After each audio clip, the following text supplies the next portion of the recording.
Terence "Bud" Crawford is the best pound-for-pound fighter in the world, but nipping at his heels is the young guy out of Philly, Jaron Boots Ennis. A lot of comparisons have been made between the two, and I want to see who hits harder. So there's a striking similarity between Jaron and Bud.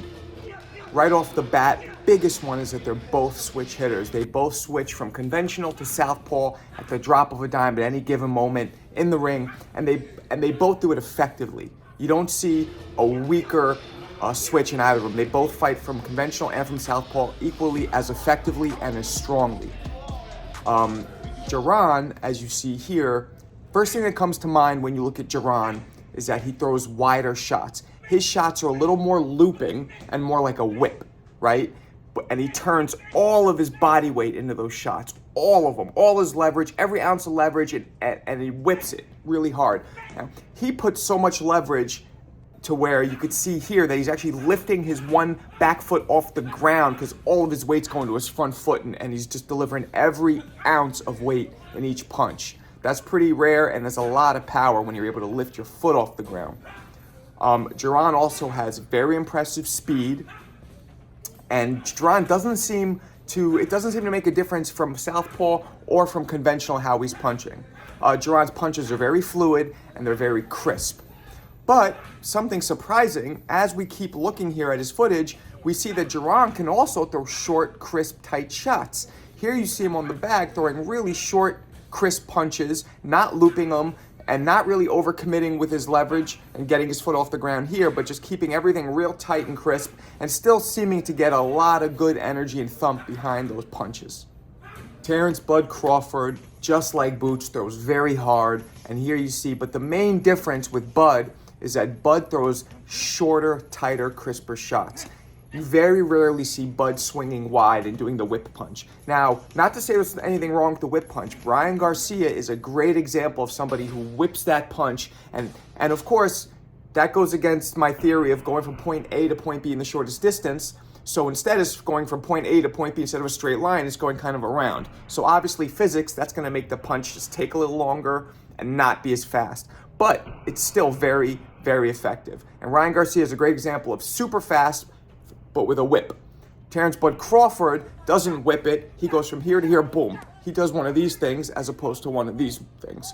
So he does that streamlined point A to point B. Every shot is crisp. He's getting all of his leverage behind it. And if you see, unlike Boots, who is lifting his leg off the ground and really turning his hip and expending a lot more energy, Bud is just doing a very minimal short weight shift. And that works just as well. As you get older, because Bud now is 36, Jaron's probably about 26, there is an experience factor, and Bud's probably learned, and as you get older, I know this from experience, you want to be able to throw punches efficiently, energy efficient. You want to use as little energy as possible, but still get the maximum result, power, and speed. And Bud is just shifting that weight, turning that hip just a little bit, taking his weight from his back foot and putting it to his front foot, but still staying planted with both feet to the ground and able to, boom, pop that with great leverage and then come back to his stance. Bud's shots are very, very short and crisp, but he delivers maximum power in those shots. And when Bud here, when he wants to throw crisp and fast, he can do that as well.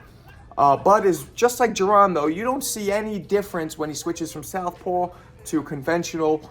Both stances look strong. As a matter of fact, in the Errol Spence fight, he probably looks stronger staying at southpaw, but I think that's because he did stay at southpaw the whole time, which he wanted to confuse Errol because Errol's had very little experience with southpaws, so that was probably part of the game plan. I want to know what you guys think. You know, everybody's saying that Boots and Terence Crawford should fight now. Terence has made it very clear that he wants to have fights that are just big money and legacy. And unfortunately, because Boots is still up-and-comer, a rising star, he doesn't have the same drawing power as a Canelo or even as a Charlo. So it doesn't seem like Boots and Terence are going to fight because Terence really doesn't want to go that route. Not out of fear, out of ducking. He's just earned the right to make the decisions he wants to make in the twilight of his career and end it the way he wants to end it. But I want to know, do you guys think that if Boots and Terence fought right now or within the next year, do you think that Boots has a chance of beating the pound-for-pound king? Do you think that the experience Terence Crawford has would make the difference against Boots' size and youth? Boots is a good 2 or 3 inches taller than Terence, and he's about 10 years younger. Now, that can play against certain fighters, the age especially, because experience a lot of times can make a fighter do better, know more, and get that victory. Bernard Hopkins is an example. You know, there's a George Foreman. There's a lot of fighters that use experience to their advantage. Or do you guys think that Boots' size and his youth would bring him over the top, and the young lion would be able to dethrone the old wizard? Tell me what you guys think. If they fought, who wins? Let me know in the comments.